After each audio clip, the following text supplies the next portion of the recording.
नमस्कार श्रोताओं, हमारे YouTube चैनल में आप सभी लोगों का हार्दिक स्वागत मैं अभिनंदन करता हूं। आज मैं आपको बहुत ही सुंदर कहानी सुनाने जा रहा हूं, भाग्य और लक्ष्मी की। भाग्य और लक्ष्मी दोनों में फैसला होना था। स्वर्ग लोक में भाग्य कह रहा था मैं बड़ा हूं, लक्ष्मी जी कह रही थी मैं बड़ी हूं।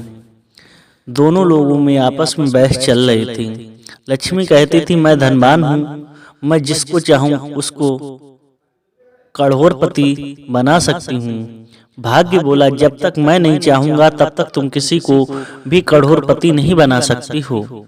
इसी बात को लेकर झगड़ा चल रहा था, किसमें? भाग्य और लक्ष्मी में। जब भाग्य और लक्ष्मी दोनों पहुंच गए ब्रह्मा जी के पास में कि ब्रह्मा जी से फैसला कराएंगे। ब्रह्मा जी बोले अगर मैं भाग्य को बड़ा बताऊंगा तो मुझसे भाग्य नाराज हो जाएगा, अगर मैं माता लक्ष्मी को बड़ा बताऊंगा तो महालक्ष्मी जी नाराज हो जाएंगी। इसलिए मैं इन लोगों को भगवान विष्णु के पास भेज रहा हूं।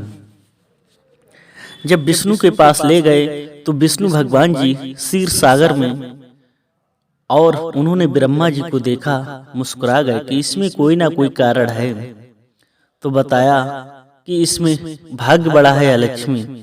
तो विष्णु भगवान बोले कि मैं इसका फैसला नहीं कर सकता हूँ, आप शिव शंकर कैलाश पर्वत पे जाइए, भगवान भोलेनाथ आपका फैसला करेंगे। जब भाग्य और लक्ष्मी भगवान भोलेनाथ के यहाँ गए तो उन्हें कहा इसमें क्या बात है फैसला करने की, आप लोग खुद ही आजमा लीजिए कि कौन भाग्य बड़ा है या लक्ष्मी। तब उसने कहा, भगवान भोलेनाथ ने, देखिए लक्ष्मी जी, आप एक जंगल में एक किसान हैं, ये प्रतिदिन अपनी फसल करता है और यहीं रहता है, ये बहुत ही गरीब है और जात का पंडित है, ब्राह्मण है। इसे आप कैसे धनवान या राजा बना सकती हो? लक्ष्मी बोली इसमें क्या बात, मैं इसे राजा भी बनाऊंगा, धनवान भी बनाऊंगी, करोड़पति भी बनाऊंगी। श्रोताओं, भाग्य ने कहा पहले आप अपना ही फैसला कर लीजिए, आप ही दिखा लीजिए अपनी लक्ष्मी जी ताकत दिखा लीजिए अपनी। लक्ष्मी जी ने उससे, जो पंडित राजकुमार था, किसान था, वो फसल करता था, एक ब्रह्मा राजकुमार था, पंडित जी का बेटा था। जो राजकुमार था उसके लिए उन्होंने एक 100 स्वर्ण मुद्रा दी। क्या दी? 100 स्वर्ण मुद्रा। तो लक्ष्मी ने कहा इस 100 स्वर्ण मुद्रा ले लीजिए और आज तक आप कोई भी काम मत कीजिए, अब तो आप करोड़पति बन जाओगे। 100 मुद्रा बन के ले जाइए। श्रोताओं, जब ये बात सुनी उस राजकुमार ने तो 100 मुद्रा लेकर वो चल दिया।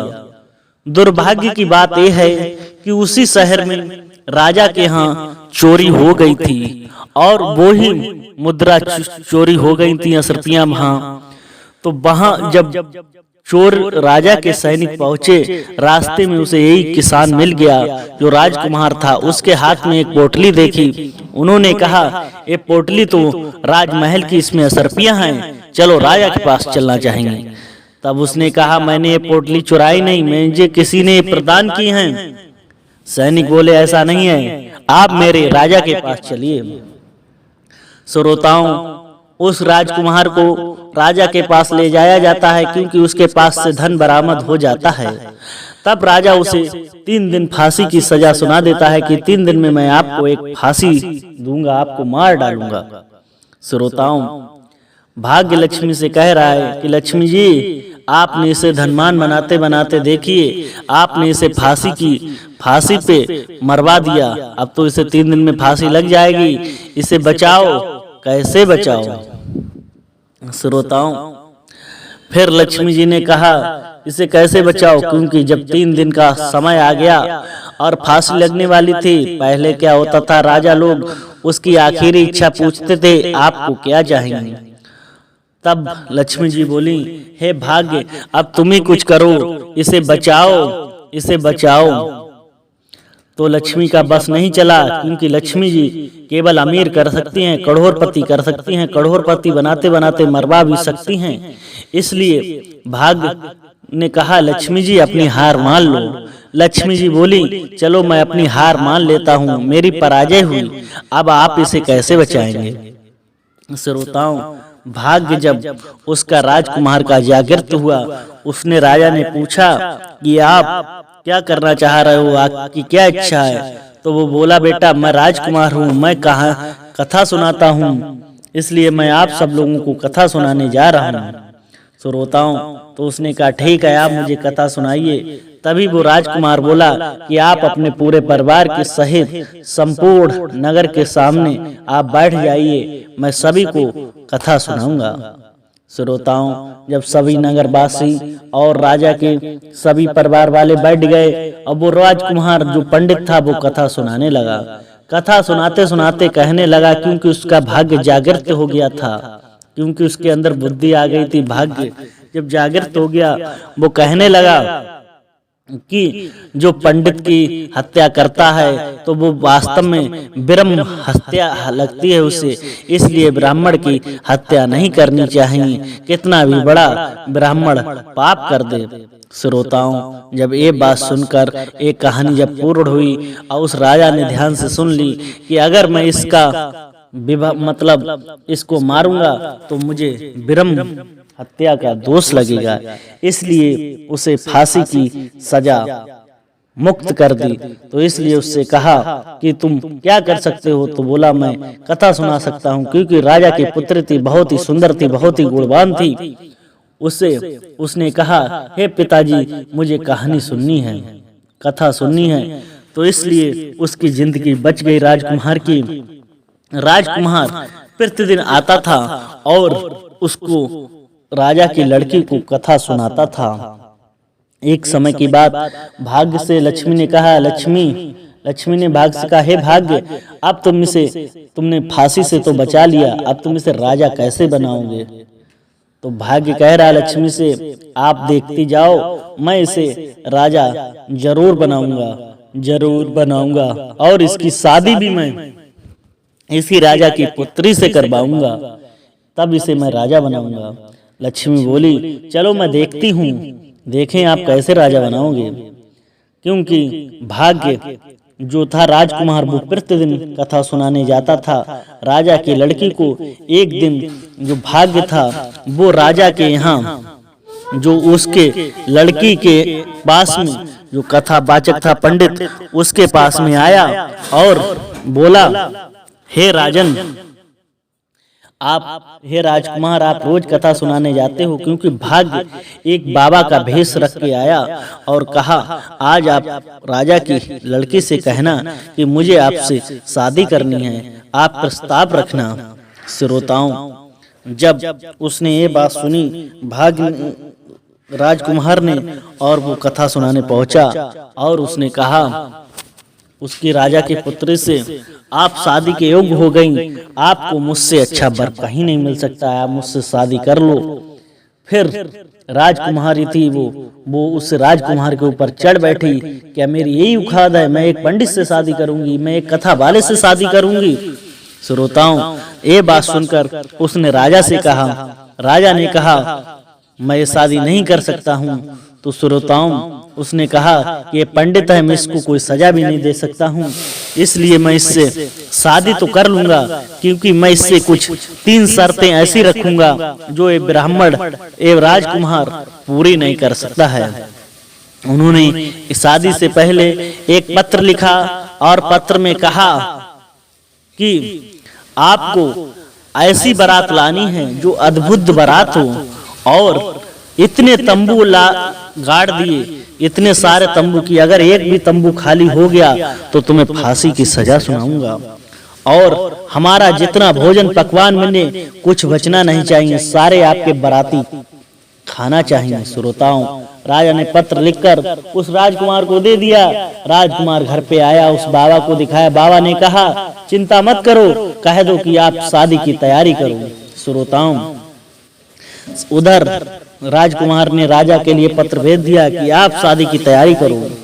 श्रोताओं, पूरे शहर में झालरें लगने लगी, ढोल बाजे बजने लगे और शहर सजने लगा। श्रोताओं, अब तो वो बहुत उदास घूम रहा है कि अब मैं, राजकुमार बोला, मैं क्या करूं। श्रोताओं, उधर भाग्य था, वो बाबा का वेश बना था, वो भगवान शिव के पास गया कि हे भगवान, अब आपको मेरी लाज रखनी है, आप मेरे लिए अपने जो गढ़ हैं उनके लिए मानव रूप में भेजिए और दो आपके जो शुक्र शनिचर हैं उन्हें भेजिए। श्रोताओं, शादी की तैयारी हुई और शादी की तैयारी होते होते बारात चल दी। दूल्हे बाबा ने उसे, जो राजकुमार था, उसे दूल्हे जैसे सजाया और बहुत अच्छा करके सजाया। ये लग रहा था सिर पे जैसे सूरज और चंदा साथ में ही हैं, और चल दिए। और जितने तंबू थे वो भगवान के गढ़ मानव के रूप में आए थे, सब तंबू भर गए। राजा के पास सूचना भिजवाइए कि आपके तंबू सारे भर गए और मेरे बाराती के रुकने की व्यवस्था की जाए। श्रोताओं, बाराती के रुकने की व्यवस्था करी जाए। राजा बोला, ये क्या है व्यवस्था, इतने तो बाराती मैंने समझे नहीं थे। अब राजा वास्तव में आया और उसी राजकुमार के कि भैया मुझे माफ कर दो।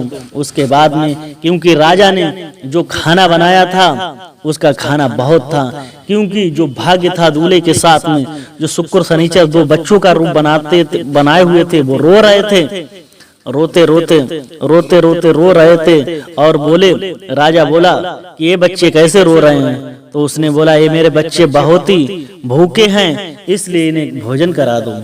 श्रोताओं, राजा दो बच्चों को ले गया शुक्र शनिचर को, उन्हें भूख लगी, उन्होंने सारा भोजन खा लिया और फिर भी वो रोते रहे।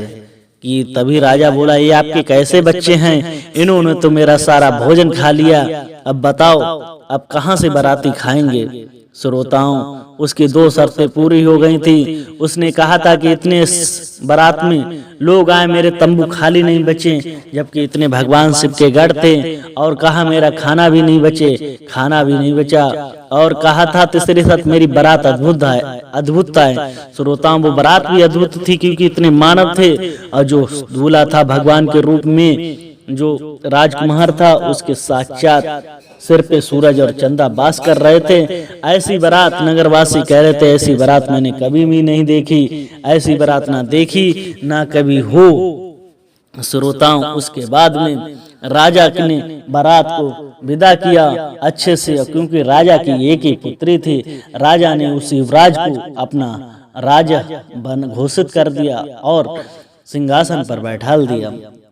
भाग्य लक्ष्मी से कह रहा है, लक्ष्मी जी देखिए, मैंने इसकी शादी भी करा दी और इसे राजा भी बना दिया, बताओ अब कौन बड़ा हुआ? लक्ष्मी बोली, वास्तव में भाग्य तुम ही बड़े हो, क्योंकि जब तक, भाग्य बोला, मेरी इजाजत नहीं होगी तब तक आप कहीं टिक नहीं सकती हो। श्रोताओं, इसीलिए कहते हैं कि जो भाग्य बड़ा है या लक्ष्मी, भाग्य बड़ा होता है, क्योंकि भाग्य के बगैर कोई चीज संभव नहीं है। अगर आपको ये मेरी वीडियो अच्छी लगी हो तो लाइक शेयर, चैनल को सब्सक्राइब जरूर करें। फिर मिलते हैं एक नए वीडियो के साथ। जय हिंद, वंदे मातरम।